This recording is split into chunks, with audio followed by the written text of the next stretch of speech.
smoke machine which quickly fills the cylinder. As soon as our view is obstructed, the assistant releases the shade and seems to appear from nowhere. With no smoke, we can see how quickly the shade rolls up out of the way to reveal the assistant. Once she's out of the chamber, the magician is free to walk around back because the cylinder really is empty. But where does the second assistant come from? The secret here is in the base of the chamber, which is much deeper than it appears. It contains a secret hiding place that is just large enough for the assistant. Before the trick begins, she takes her place beneath the false bottom of the chamber. The other assistant must be careful to stand only along the edges of the base to avoid stepping on her. When the chamber is filled with smoke for the second time, the girl in the base climbs out, using the smoke to cover her actions. Here we can see her standing up. Without the smoke, it's much easier to see how she climbs out. All she has to do is step out of the cylinder for a breath of fresh air and join the magician while he gets all of the applause. It was done with smoke, but this time, no mirrors. And those are the secrets. Next, the magician will demonstrate his powers of mental telepathy. One of his lovely assistants will act as a volunteer. He displays a rainbow of colorful crayons and shows them to the girl. Next, he tells her to select a crayon at random as he holds them behind his back. She's not in on the trick, so she chooses of her own free will the green crayon. The magician asks her to return it to him while his back is still turned. Next, he instructs her to concentrate on her crayon, removing all other thoughts from her mind. He intends to use his powers of ESP to read her mind and deduce her color. He reminds her that his back was turned, so he had no way of knowing which crayon she freely selected. No, it wasn't this one.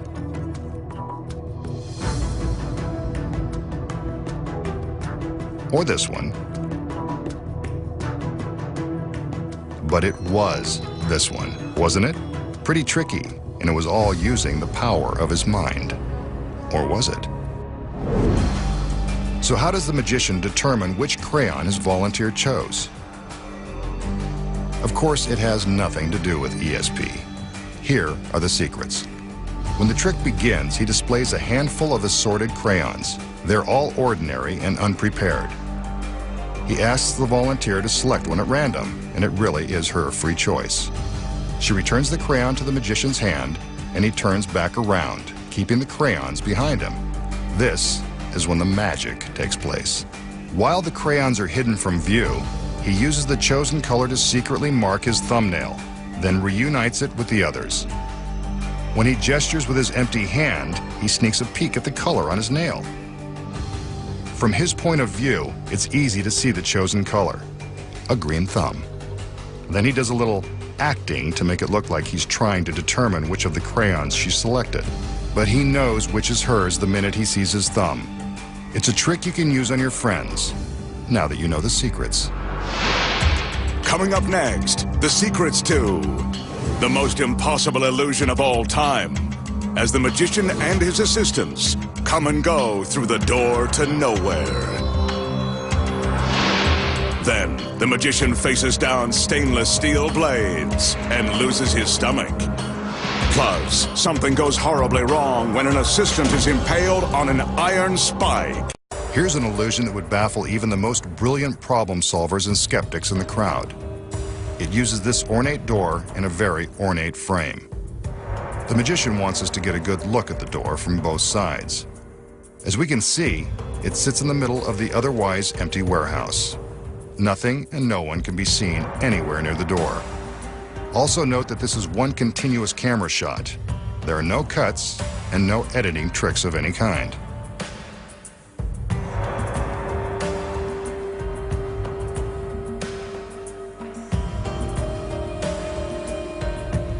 The magician opens the door, steps through, and closes it behind himself.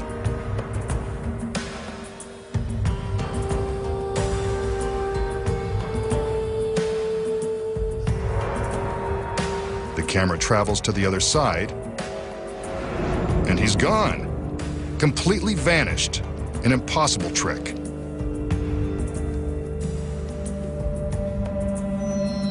Wait, there he is. But we just saw the back side of that door. This is like something out of the Twilight Zone. Let's look back there again. Nothing. He's vanished into thin air. Again. Here's one of his beautiful assistants. Maybe she can help. Wow, that was helpful. Not the magician, but I'll take it. I think I like this magic door. But I want to see where she came from, so let's have another look behind. It's the magician. Was he there all along? Couldn't have been, unless he can turn invisible.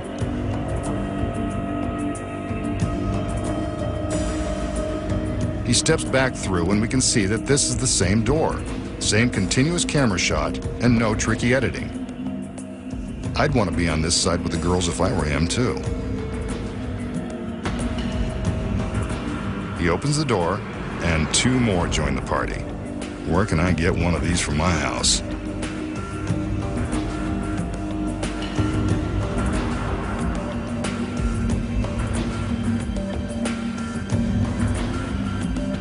An impossible illusion performed right before our eyes. So how does the magician make himself and others disappear and reappear with his magic door? Let's look at it again. When the trick begins, the magician shows us the door from all sides. As I said, he does this trick in one continuous camera shot. There are no trapdoors in the floor and no secret hiding places. Next, he walks through the door and closes it behind him. The camera travels to the other side to find that he's vanished. Yet when the door opens from this side, the magician reappears behind it. But how? Here are the secrets. Like many illusions that are presented on television, the secret is all in what the camera sees and what the camera doesn't see. The illusion is blown when we watch from this overhead angle. Keep your eye on the magician's camera. What the lens sees is represented by the color triangle. Anything in black and white is out of camera range and can't be seen when looking through its lens. Here, the camera sees the magician in front of the door. From above, we can see that when he walks through and closes the door, he is hidden from the camera's view. As soon as the door is closed and he's out of camera range, he races off stage before the camera comes around. By the time the camera travels to the backside, the magician appears to have vanished. Actually, he's hiding in the shadows, running through the warehouse to his next position, careful to stay behind the lights.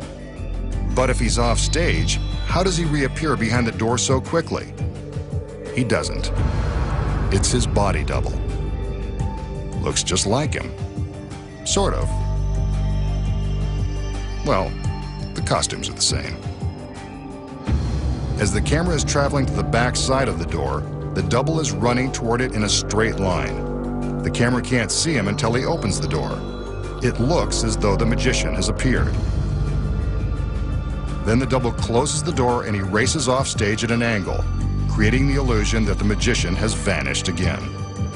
Meanwhile, the masked magician is hiding off stage for his next appearance. Next, the assistant enters to open the door, revealing another girl. From above, we can see how this girl races into position while hidden from the camera lens. She has to sprint quickly to get into position without being seen. Let's slow it down and watch it again. Just, to get a better look. You can see everything from here. She makes her entrance and the door is closed again. This is when the masked magician makes his run for the door. By the time his camera comes around, it seems that the magician has appeared from nowhere.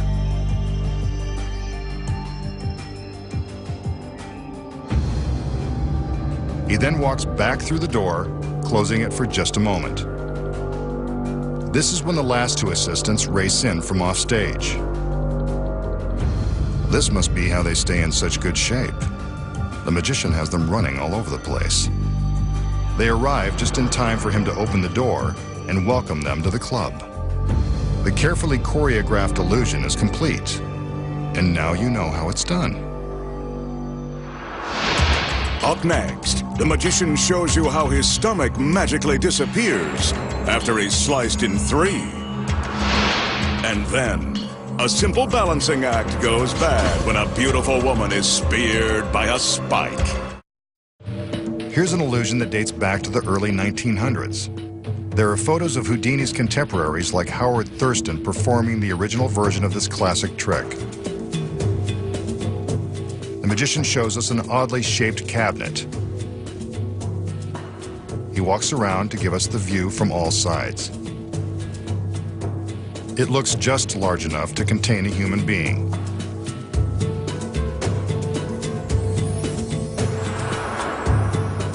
The magician calls in his beautiful assistants, and one of them hands him a very sharp steel blade.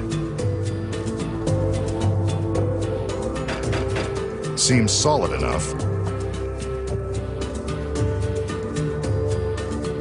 Now for another. Smaller, but just as sharp, solid, and menacing. She'll save them for later use. The magician gets some help opening the cabinet.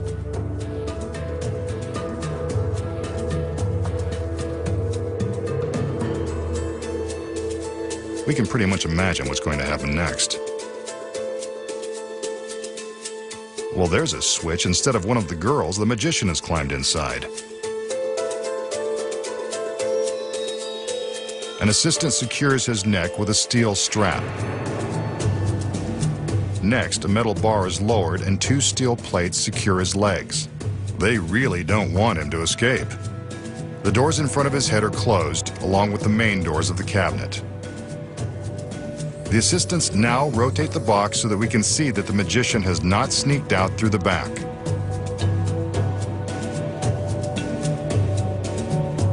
Next, the girl with the sharp blade slides the smaller one into the cabinet at neck height, separating the magician's head from the rest of his body. There's a painful razor burn. Now for the large blade. She slides it into the box at the magician's waist. After a bit of a struggle. That's one way to reduce your metal. No pain, no gain. We can still see his legs, so we know he hasn't escaped from the cabinet or from serious injury. Yep, there's his head. But his torso has completely vanished.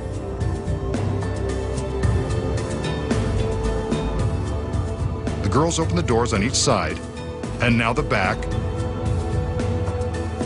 Gone.